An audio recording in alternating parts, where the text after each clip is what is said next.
Hello and welcome to the Naked Truth About podcast. I am Danielle Hellebrand, executive coach, keynote speaker and columnist at Better Brains at Work. And I'm Beverly Wilson Wunsch, professor at the Department of Tourism, Hospitality and Events Management at the IU International University of Applied Sciences in Germany. We often talk about the need for real and honest conversations about work and life in a community whose members invite, encourage and inspire each other, because people need people. And today we have the opportunity to talk to another wonderful guest. We have Cesar Mulet Andres with us today, who is joining us from Amsterdam. Cesar, welcome. Hey, thank you for having me. Wonderful, Cesar. Cesar, you studied hospitality at the universities of Paris and Barcelona. You work as a marketing manager at MapsTell in Amsterdam. And MapsTell is an amazing tool that is based on the disc model, but adds a visual layer. It literally maps out behavior on a beautifully designed maps. And this world of difference, as they call it, is so digestible to everyone. I love working with it. And Cesar, you are also an empowerment trainer at the GameChangers Community, and that is where the three of us met. And for our listeners, the GameChangers Group is a learning and development community supplying empowering human capital tools for their partners with the goal to unlock the full potential of individuals, teams and or their organizations by offering consultancy, trainings and workshops, keynotes, coaching. And in our community, we help guiding companies to be fit for the human capital change so they can take care of their resourceful humans. And what Beverly and I love about this community is to implement change on a larger level. And we extract a part of the commercial revenue that GameChangers invoices. And with this money, we offer foundations, schools and minorities to be able to access our tools and use them for their personal development. And I just love our vibe to make the world a better place. And there's so much to talk about. So I would say, let's just jump in. Cesar, your roots are in Spain and now you are living in the Netherlands. What brought you here? It brought me here, love, 5 years ago. Mm-hmm. Wonderful. But I've been outside from Spain from quite a long. I left my home country with 16 to do high school in Austria. Mm-hmm. And then I went for working 1 year to Canada and the university, half of it on Paris. So I've been a bit up and down. Wonderful. That's good news. Seems as though you have been around the world, Cesar.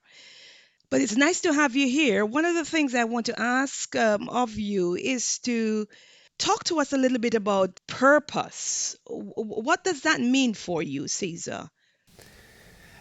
Purpose is something that it's quite of present in my life, and it's something that gives me a lot of energy. And I understand purpose as finding a meaning to the why we are doing the things, finding a meaning, a reason of why we do what we do and what are we bringing to this world.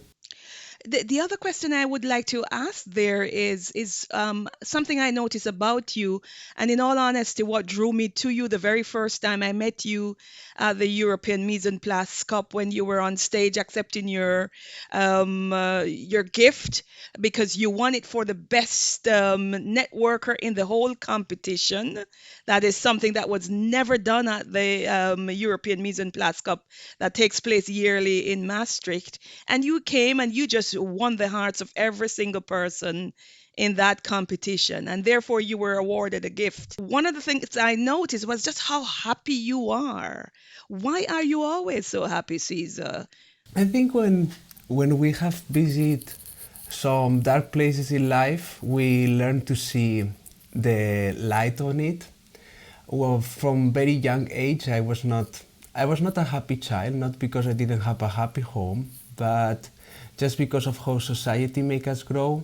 So I was the fat, ugly child who is always studying and talking to the professors, and the people throw the balls of paper to the back and I really was not happy with myself. And on that time, with 16 years old, I also kind of discovered myself as homosexual, and I could not accept it. So I didn't love myself for many years, and I was afraid of being myself and people not loving me. So it was not until I was 18 that I fully broke that pattern and I free myself of the idea of people needing to love in you, or the idea that you cannot be happy if you don't fit in what's in the boxes of society. So it was on those moments that I realized that there is a lot of reasons to be happy and to enjoy. It's about hard times on my life as a teenager that makes me a happy adult today. And my energy, I think it's coming from the connection with my body and with my soul and with my purpose. My energy of, I think you wake up different when you have a reason to wake up, when you have things in your life that you want to do and you have things that you want to share with the world. So you wake up with energy to do so. So I hope this answers your question, Beverly. Yes, indeed. That's quite deep, I would say, isn't it? Yes, it is. And Cesar, I think a lot of people can relate to the feeling not fitting in things society wants from us. I mean, I can so much relate. I'm sometimes still struggling with that, to be honest, and I'm 55. When I heard you talk, you said when you was about 18, you changed that mindset, so to speak. You started to work on yourself and love yourself. How did you do that? Maybe for the younger listeners, what happened? What did you do, Cesar, that made you make that change, that shift? It was the moment where my biggest fear on that age, with 18 years old, as a child who is learning that he likes men instead of women, coming in a very Catholic family, I was afraid that I will not be loved for who I was. That there was something in me that I could not change, and for that reason nobody will love me. And that was a fear that was blocking me from loving myself. It was a fear of, I cannot love myself if others don't love me. I cannot be happy with myself if other people don't think that I deserve to be happy. We look so much to have a big career, have a big salary, look hot, have money, go to nice restaurants and post pictures. We look so much into all these things to allow ourselves to be happy, to allow ourselves to just be us and love us for what we are. So it was on the moment where I decide, no, this is Cesar, this is who I am, and I'm not afraid to be, because this is what I want to be. And unapologetical and with no need of being loved by others, just by me. So it was, I think, some people, they don't have that much luck of having a life with problems. You know, when you get problems in life, they make you stronger. They make you grow, they teach you something. And my problems teach me to be happy. But you know, Cesar, you said, do we need other people to love us? But I do think we need people in our life who see us and who love us. I think we need to take care of ourselves, but we also need a nice tribe. People who love us. That's right. I need other people. I think we're social beings. We all need other people. And do you think, Cesar, that nowadays, now youngsters look so much on social media and they see this shiny outside world of other people and compare that to their own messy insides? Do you think that makes it for the younger people nowadays even harder? All that comparison on social media, what do you think? First of all, I will say that I'm totally agree with you that we need people who love us, but we need the right people to love us. The people who are also connected to us. And of course that I think social media is creating much more depression and problems on self-esteem into the young generations, because they want those people in social media to love them, when the real people who should love them, is not the ones in social media. I think when I was reading the other day this study in the UK where they took girls of 16 years old and they will ask them, Take Photoshop and change your face as much as you will like to think that you are pretty. And all those girls, they did modifications on the pictures that by nature we are not born like that. We are not born with eyes like a fox. We are not born with lips that are bigger than our sizes. We are not born with such small noses. And it's social media and all those filters and the things that we use that makes generations so unhappy with themselves. Yeah.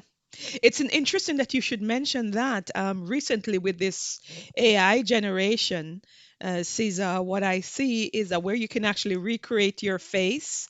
It's amazing to see how people love themselves with a photograph that is done with artificial intelligence and has made them into someone uniquely different. And they seem to love what artificial intelligence has done with their physical features more than who they are naturally. But that's a whole new podcast that I'd like to do with you, Cesar, to talk a little bit about why is it so hard for us to accept ourselves the way in which God made us, the being that God has actually created us to be. And I think that if we have learned or we start to learn how to love ourselves the way we are, I really think this world would be a better place. A Don't you much better think? place. A much better place. If we just love ourselves as what we are and not as the idea that we create that we should be. And we will just embrace our perfect imperfections in a different way.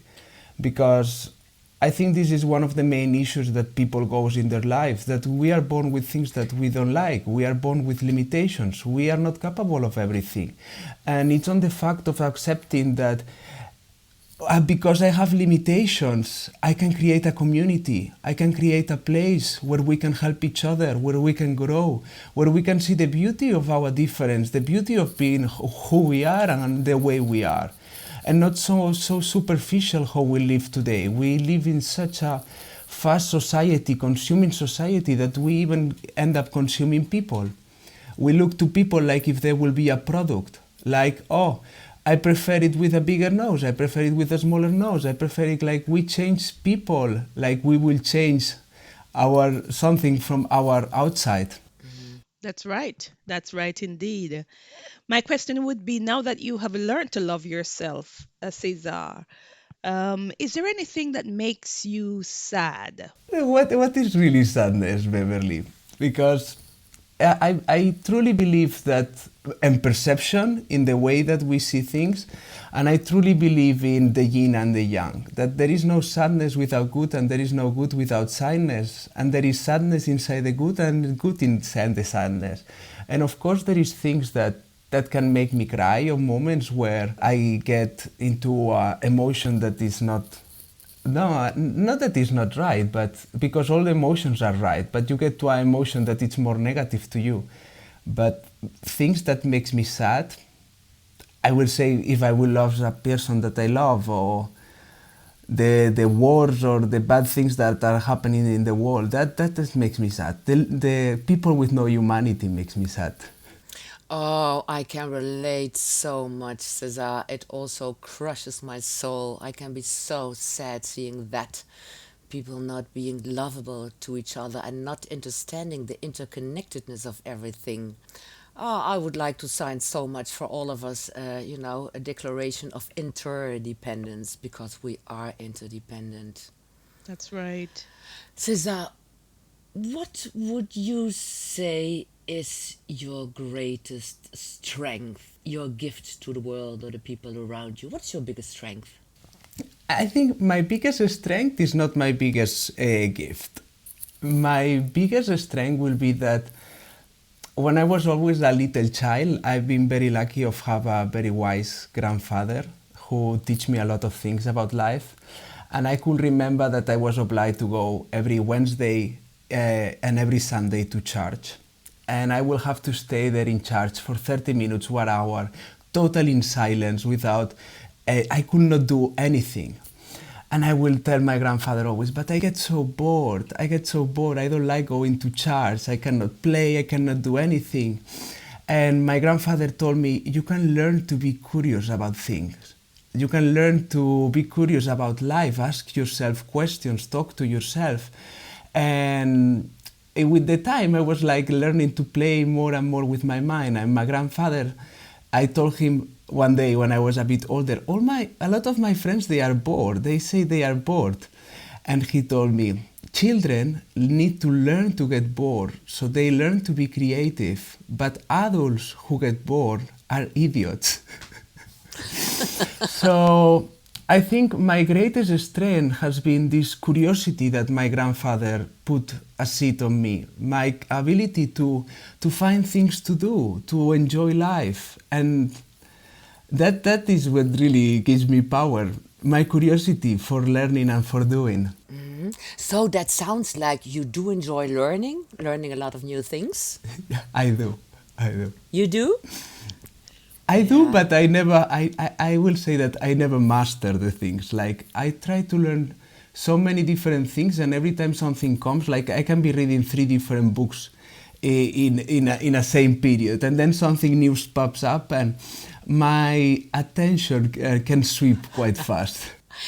I can so much relate, Cesar, because sometimes I think I wished I was really, really, really good at one thing. I think I also am born with so much curiosity and always want to learn new things and dive into new things. And yeah, I'm a master of nothing but a student of everything. So, but sometimes I like being so curious and learning a lot of new things, but sometimes I would like to master one thing so well and be good at it. I think I'm a bit good at a lot of things, but not the master of one thing. What But about this you, is Beverly? another. Oh, sorry. Beverly, you let me go or you go? Caesar, I think you should go because this is very interesting. Okay, I think, Daniela, now we are speaking about another box of life. We are speaking about the idea that we need to be good at something and we need to be very successful at something, and you should everything to go as far away as you can in something. And when I start doing art, I really like to express my emotions. At 21 years old, I published my first book of poetry. And then after I had put all the poems that I wrote in my years in Paris about love and about being free, I thought, now I would like to start painting. And my family told me, like, oh, you just start with the book and you got published one. They will like you to write a second one, and now you want to start painting. And I was like, yes, I want to start painting. And I left totally the writing just for myself. And I start painting and painting and painting. And now I'm having my first exposition. I'm selling quite some paintings, and I'm now totally coming up with coaching, empowering people, and my swift has changed, my attention has swept, art has become again a second thing, secondary.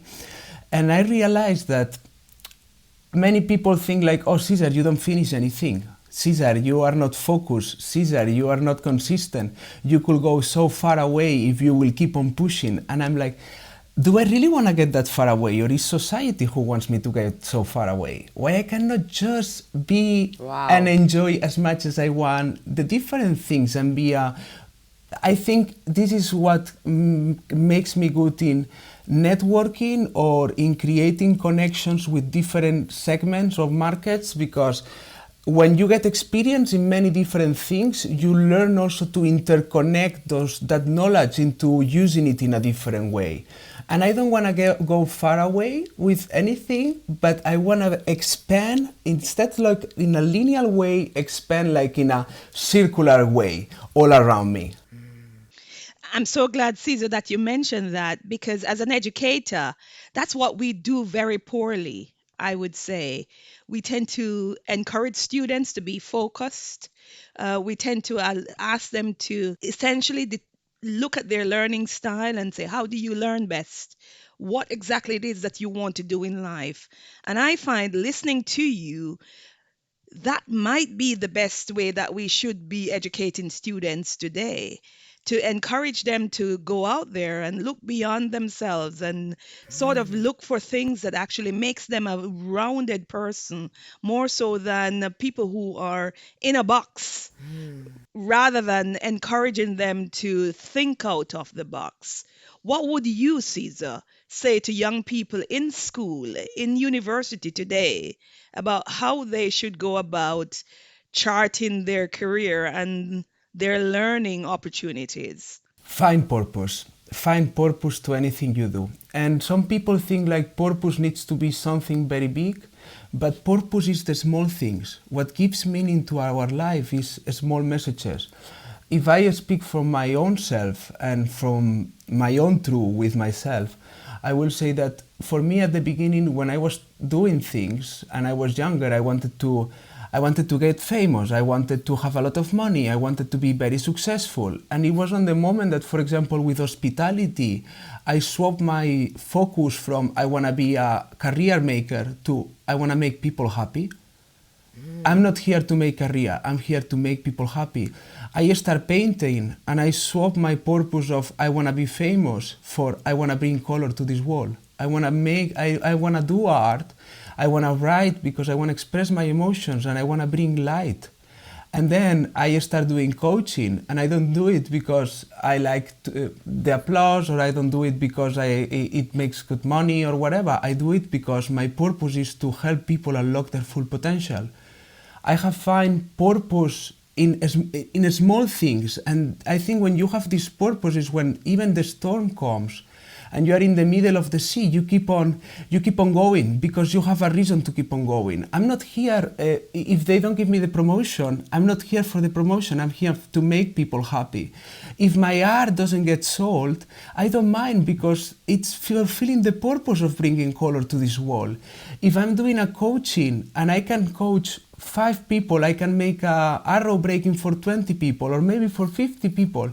It doesn't matter the size. What it matters is the impact and that I'm living my purpose of helping people.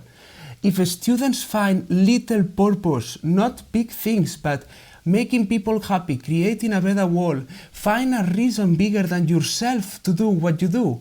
And then when you have this purpose, even that the days get dark, even that the things don't go as you expected, you know that you are still living your purpose. And that gives you the security, or at least to myself, it gives me the security that I'm doing the right thing. Because when we are living for the result, when we are living for the outcome, and the outcome may not come because nobody tells us life is what we want, when we want, and how we want it. Life is a beach. And many times we don't get what we want, but if we have purpose, even if we don't get what we want, we still make sense. Wow, beautifully said, Cesar. That lights my soul. So years ago, I also started to move away from the just money-making part of my life to the meaning-making part of my life. And you're so right. If you have your North Star, your purpose, you know what you want to do, what you want to bring into this world. It's so fulfilling. It's so fulfilling. And Cesar, can you give us kind of a top 5 of things you really, really cherish in life? Can you mention a few things? I will say one of the things that makes me cherish every day is the connection and the time I have with my body, like taking my body like a car, like a vehicle that moves me through life, and doing yoga, doing a sport, putting myself into the sweating, bringing my heart rate up, having control with my body is something that gives me a lot of pleasure in the day by day. I really cherish to unlock people's potential and to help people love themselves, like we do in the GameChangers community, and this is why I'm part of this community, to help people become their best selves. I will say that I also cherish a lot my art, which allows me to express my emotions and share my feelings. The professional challenges that I'm living, it's also something that brings me a lot of power and energy. I've been working for MapsTell now for 4 years, and seeing the company growth and the trust the company is putting in me also making me grow with it. is something magical and that I'm very grateful and proud of. And the 5 things that I would say that cherish my life is love. And not love of loving my partner, but love of loving everything that I do and everybody that I have in my life. Because I think also this is another box that we have in society, the idea of love, that you can only love one person, and love is something that I think you can love many, many different people in many, many different ways. And I love people because I admire them, like the Platonic love, the big philosopher Plato said that love is admiration. Love is the people that you look up to. So I can say, Daniela and Beverly, that I love you. I love you Oh, too. Oh, oh, Cesar. Cesar. 2 seasoned ladies are melting away behind their screens. And you know, Cesar, you said that so beautifully. And you know what? If you would knock on my soul's door, I think you would find a kind of an ageless hippie with a never ending hope for love and peace in this world. What I about you, agree. Beverly? I agree. I agree. Thank you so much, Cesar. I love you too. I love you talking about your connection to with your body. And I know that you are absolutely one of the persons that I know that what you eat means so much to you. Nutrition and what you feed yourself with is so important. Can you help us to understand some of the things you do to make sure that you're always eating the right things and keeping yourself healthy? Basically, it's that sometimes in life you need to start taking care of yourself. You need to be better with you. And it was like some years ago that I really start to really take care because I wanted to be in my best form. So just realizing that every month around 30% of our body is change, it's a remake, and every 3 months our body is practically new, and this is basically with what we are eating. So I really think that we should eat with more consciousness and more aware. So realizing that, and I will send the message directly. If you are eating animals who are killed with full of hormones and pain and fear, you are putting that pain and that fear into your body. We are not made to be eating dead. I eat things that are alive. I take every morning my celery, ginger shots and juices. I eat a lot of fruits. I eat a lot of beans. I eat eggs from happy chickens. But I don't eat anything that is dead. I don't put that into my body. Wow, that's deep. And I feel you because I have phases that I look after that very well. And there are sometimes phases, I just don't watch my food enough. But I'm so with you. When we eat meat from unhappy, fearful, full of hormones animals, we put all that stress and all those hormones and all those horrible things into our own cells. I'm so with you. And for me, another part is, so thank you, Cesar. For me, it's again a little wake up call to pay more attention to that. The thing I try to be very conscious about is the things I consume, the things I read, the energy of people around me. That is also something that I try to be really conscious about, not putting it. Feeding the soul. Feeding the soul, exactly, Beverly. Exactly. Yeah. Feeding the soul. Feeding the soul. And that's nutrition also too. Yeah, Yeah. Isn't it, Daniela? Yeah. Because we for need that. sure. We Yeah, need that. absolutely. Absolutely. Yeah. Yes. Absolutely. Cesar, hearing you speak, what are you most grateful for in life? Is there something you say, oh, I will say that the thing I'm most grateful for is that I'm not scared of that. That I might be a young soul, but I really can tell you I had such a beautiful life and I fought for all my dreams, and I have bring so much love in my actions to this world that if I die tomorrow I will be happy with what I have done. And that gives me a sense of gratefulness for being alive every day and for being able to keep on doing things with love for as long as I can. Wonderful, Cesar. Oh yeah. No, if I would die tomorrow, I still have a few things to do. How wonderful that you can say that. And Yeah. I'm also not afraid of that because I think I was dead so many years before I was born, and that was also fine. So, no. What do you think, Beverly? You're nodding. Listeners cannot see It that. is true. It is true. I have to agree with you. I still feel that I have a few more things to do. That, yes, I want to hold on a little bit longer, I would say. So, Caesar, I think I'm going to have to talk to you about how do I also, sort of let go. If there is a need or understand what it means to let go, if I need to let go, but rather than constantly thinking, no, I need to be here. The world needs me. The world needs But me. that's a terrible idea that the world needs you. The world doesn't need anybody of us.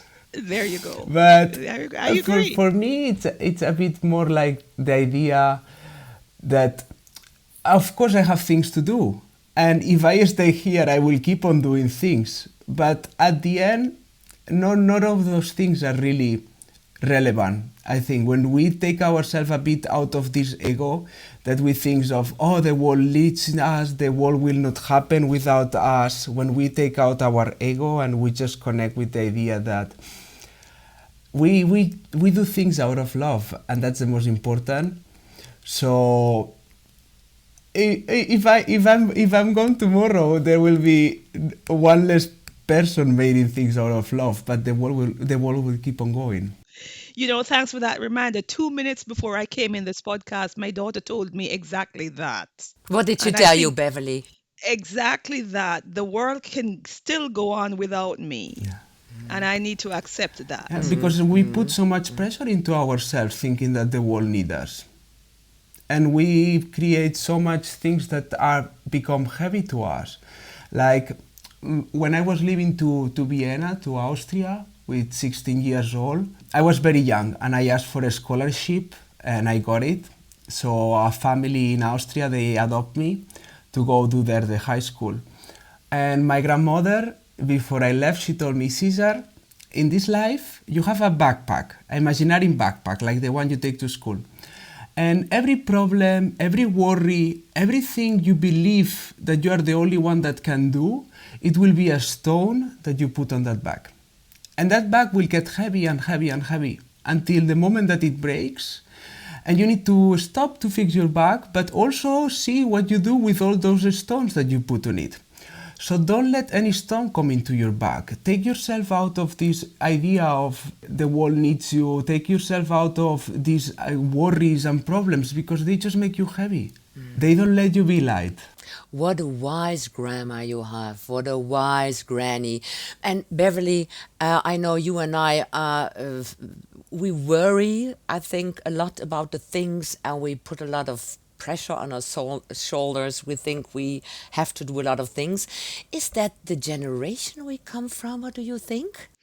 It's the stones that we carry through our lives that makes it so difficult. Yeah, And when I listen to someone like Cesar, who is so much younger than we yeah, are, and he seemed to have the answer. yeah. I am beginning to feel that I'm going to need a daily meeting with you, Cesar. Every morning, I'm going to have to do a call in with you and ask you, well, which stone should I remove from my backpack in order to make it How many do lighter? you have, Beverly? Because I have a lot of stones. I have a lot of stones, believe it or not. It is the things that comes with age. I keep collecting stones, and perhaps I need to get rid of I them. think you should. Yeah, I do Yeah, think I'm working on that, but I'm very much work in progress.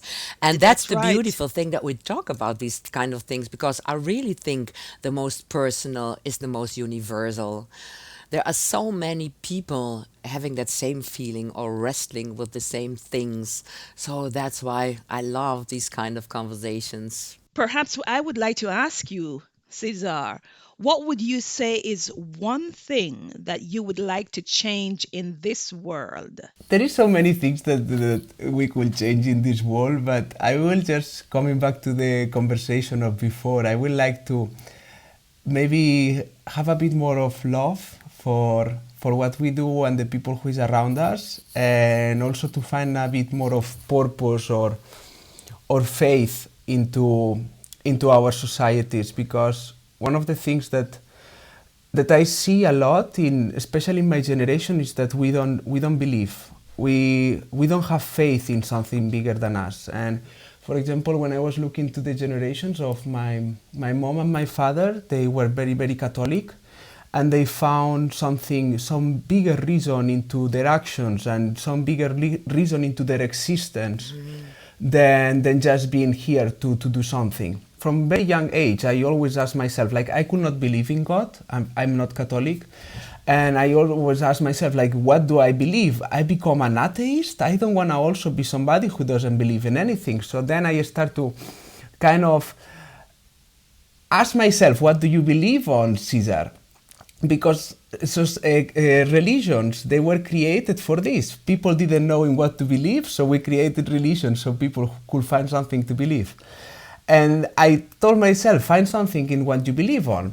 So I really believe that we are three parts. Most of the religions, they believe in a dualism.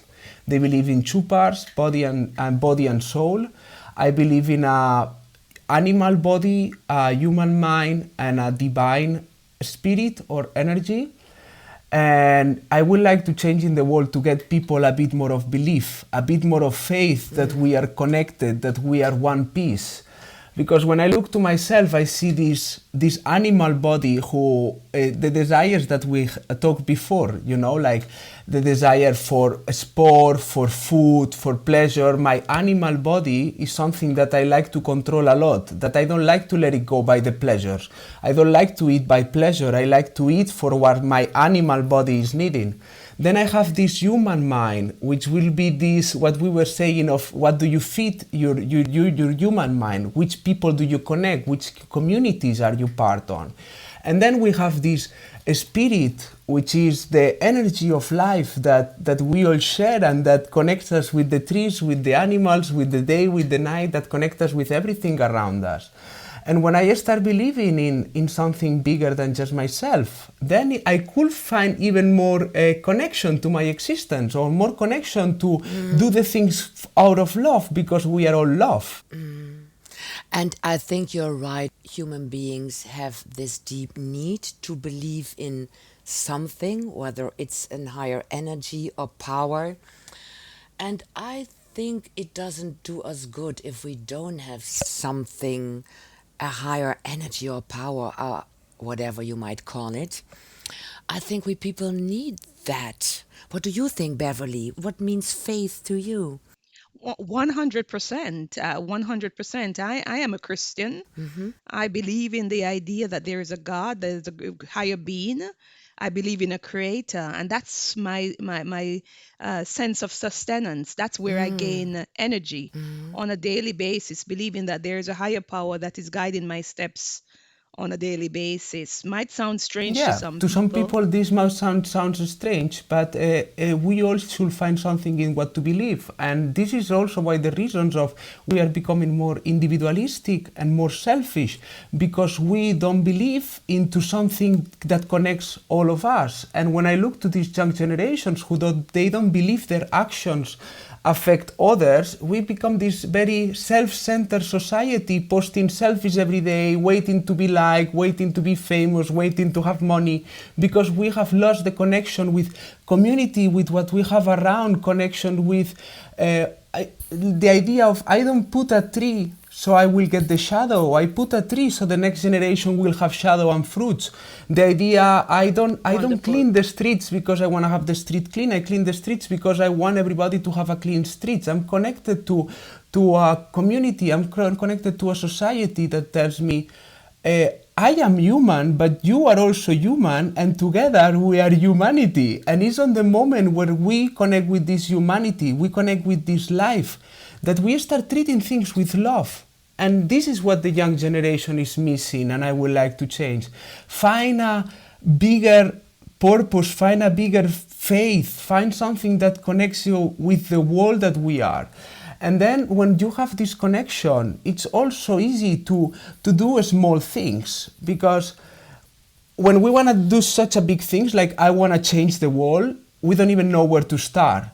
But when you are connected in the idea that every action that I take affects the people around me and helps the people around me, you start taking actions to spread this love. And this is when we really change the world. When we start small. Love that, love that, love that, Cesar. What is it that we each can do to change the world one by one, each person at a time? Just taking that small step to make our contribution. We don't have to go with grandiose ideas about what to do, but even picking up that bit of garbage from the street makes a Yeah. difference, isn't it? Wonderful. What would you say, Cesar, is for you the meaning of life? Is there a meaning of life? If I can, they say like artists they don't steal, we transform. And I like to, like what we were saying before, I don't think that I'm wise. I think that there is people before me who have been wise, and I have read them and I have listened to them. Because at the end, this is also the part of humanity, of interconnection. We become the knowledge and we share that knowledge and we preserve it in a kind of way. So I would like to preserve the knowledge today of Pablo Picasso, who once said, "The meaning of life is to find your gift, and the purpose of life is to give it away." And for me, I have found some gifts. I will find more because I'm a very curious person. But I found a gift in helping people light up their soul. I have found a gift into bringing color into this world with my art. And I'm giving it away as much as I can. And this is the meaning of my life, this is the purpose of my life. And I'm doing it with an open heart, with all my energy and with all my love. Cesar, these are such beautiful final words for every one of us. I think we could go on for hours and hours. Beverly, I think we should do with our wise Cesar another recording because you gave us so much of your joy, your energy, your wisdom. So we want to thank you so much, Cesar, for being on our podcast. And we invite you, our listeners, to join us as we explore our own and other people's life and work stories. We will talk to a variety of people with all kinds of backgrounds, and we have lots of knowledge to share. So let us learn out loud together and explore how we can better interact with each other in our private lives and in our work lives. Let's keep on nurturing our souls. Thank you all for listening. Have a good week, you all, and be kind. The world needs a hospitality mindset. And that is the naked truth.